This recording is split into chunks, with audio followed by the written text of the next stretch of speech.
about Ronnie. There's so much to tell.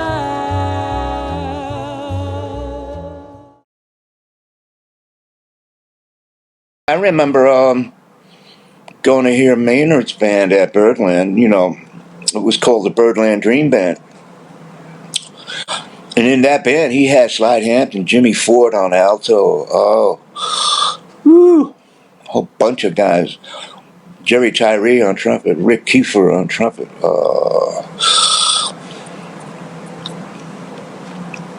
Even Joe Zawinul playing piano. And I saw Lynn Halliday playing tenor in the band. So anyway, I would try to slip in. And people would always give me a hard time. You know, you got to pay your, you got to get you a ticket, boy. You know, and so finally when I did get the gig with Maynard, I showed up with my horn, you know, about an hour before the gig. There he was, standing there at the head of the stairs. Yeah, you finally got a gig. You finally got a gig, huh? But Jimmy Ford used to give him like $5 at the beginning of the week to announce his name. You know, when he said, "How about a big hand for Maynard Ferguson featuring Jimmy Ford on the alto saxophone?" That's all he would say, because nobody ever I never gave him any money, man. You kidding? He was supposed to do that.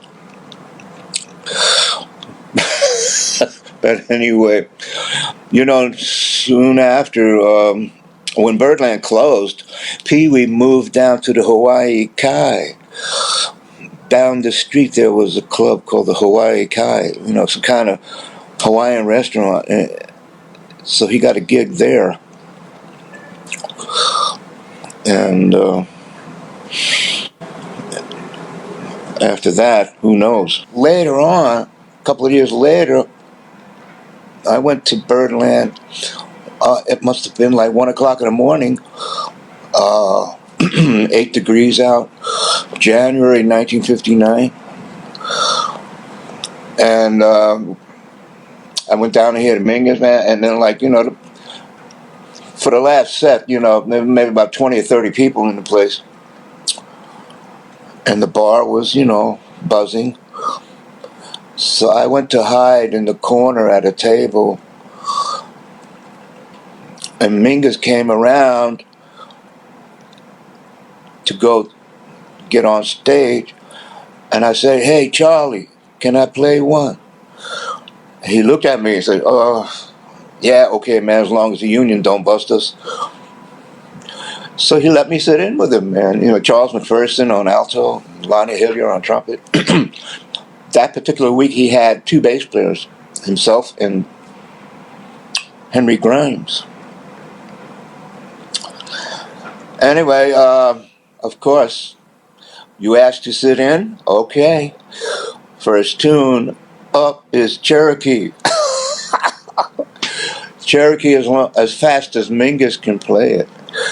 Not only did he call Cherokee, he wanted to play Coco, which was the line that Bird wrote over Cherokee. So I said, "Man, Charles, man, I don't know Coco, but I know Cherokee, you know."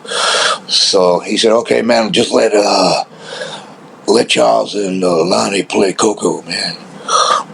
So they played the head, and then I busted in with the first chorus. I took 2 choruses and quit it. I wasn't going to push my luck. And it was a short set, man. It was just over in a flash. It was like next tune was a slow blues in C. And at that particular year, the Selmer came out with an extra low note on the baritones. Up until then, it was only like a D flat. So now you can play a low C, which is a low A on the horn. And he kept looking at my horn and wondering, wow, Never heard that before. Never heard that note before on the baritone. And so I saw that he dug it. So I gave him a few extra. Bob. Since it was a blues in C, that was the lowest note on my horn. So I went Bob. You know. Anyway, so I mean, the set was over like in 20, 25 minutes. Last set. And Mingus said, let's play the theme. Lullaby Birdland. Oh, wow. Let's go. You know. And he said, whoa, stop. It's in D minor, not C minor. So we had to start over again. And I said, man, in my mind, I said, who gives a damn about what keys? And it's like 2 o'clock in the morning, man. You know, anyway, but he was serious. He wanted to play it in the original key. But anyway, so the set was over, man. I packed up and went to the bar. And James Moody came over. He gave me a big hug, man. Wow. It was like I was like amazed. He said, you made it, kid. You made it. I think he was talking about Cherokee. Only on an album for Atlantic called Me, Myself, and I. He was in a wheelchair by then, and it was a week at Atlantic Studios every day. You know, he had like 4 of everything. He had 4 drummers, 4 bass players, 4 baritones, 4 tenor players, you know, George Coleman, Mike Brecker, you know, that kind of thing. Pepper Adams, me, a couple of other guys. I remember one time I was late for one of those sessions because I wanted to do a jingle, some kind of Kentucky Fried Chicken jingle, right? Because Mingus' session started at noon, but my jingle session was also at noon. So I did the jingle and I showed up at Atlantic Studios like at 1 o'clock. And he already had 2 baritone players there. And I'm standing there, you know, like with my horn in the, like when you walk into the studio, there's a little arc, a space where you can just stand. And Mingus was sitting there. And he looked at me, he said, man, ain't you going to play? I said, but Ming, man, you know, you got 2 already. He said, no, man, I want to triple it.